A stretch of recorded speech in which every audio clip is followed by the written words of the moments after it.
I think you guys were brilliant together in this movie and in previous films. And this is a relationship with your characters, Eric and Charles, that is really deep-seated in the X-Men world. I'd like to start by just hearing you guys kind of present your take on where the relationship is in this movie. It's pretty bad. It's not. We're not in conflict, but I think they're both a bit over it. Yeah, you think? I think it's kind of that thing of, it's like checked out a little bit from the friendship, at the beginning of the movie for sure. It's like, okay, look, for me, I still think that Charles is Eric's best friend. Yeah.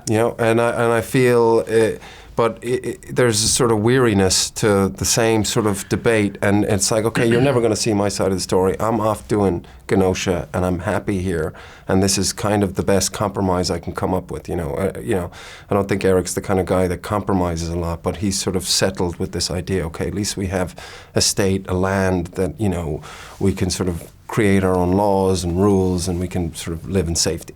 But there's also an element that if he was in trouble, that Eric would come to him, because he doesn't forget that what Charles did for him.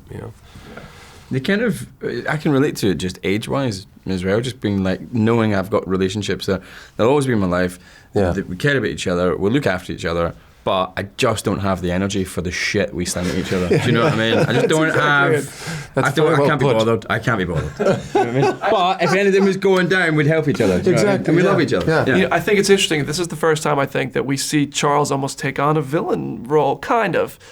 He's at least framed that way to an extent. What was that like for you to kind of read that was the direction we're going, Charles? It's great. I've always thought that Charles is Achilles' heel, or potentially massive Achilles' heel, huge Achilles' heel, is his vanity and his ego, and that definitely is what is getting in front of him, I think, in this film. And that's expressed on a kind of geopolitical scale, what he's become. Instead of this teacher, leader, healer type figure that he's always been in the past, he's a politician. I was about to say, he runs for president. Yeah, he's probably got an eye on that. Yeah.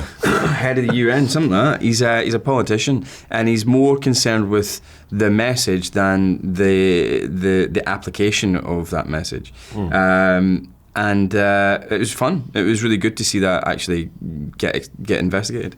Yeah, I love the scene with the helicopter where, you sold it to you, acted your, can I say ass? I don't know. You acted your ass off, man. it was brilliant. I'm curious, what is the direction like on set? How do you, it actually left him. What is the direction on set? How do you bring that scene to life?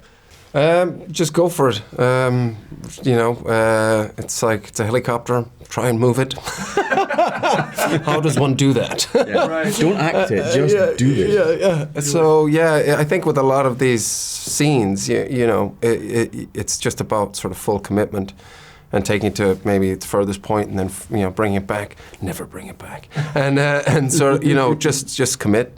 And I wanted to show that Sophie had a lot more power there, so she's very gracefully doing these movements, and I'm like, gonna bust a vein, and I wanted to show that surprise with him and the real struggle, because we know that at this point he's a very powerful entity into himself. So if she's doing it with such ease and he's struggling so much, you're dealing with something phenomenal.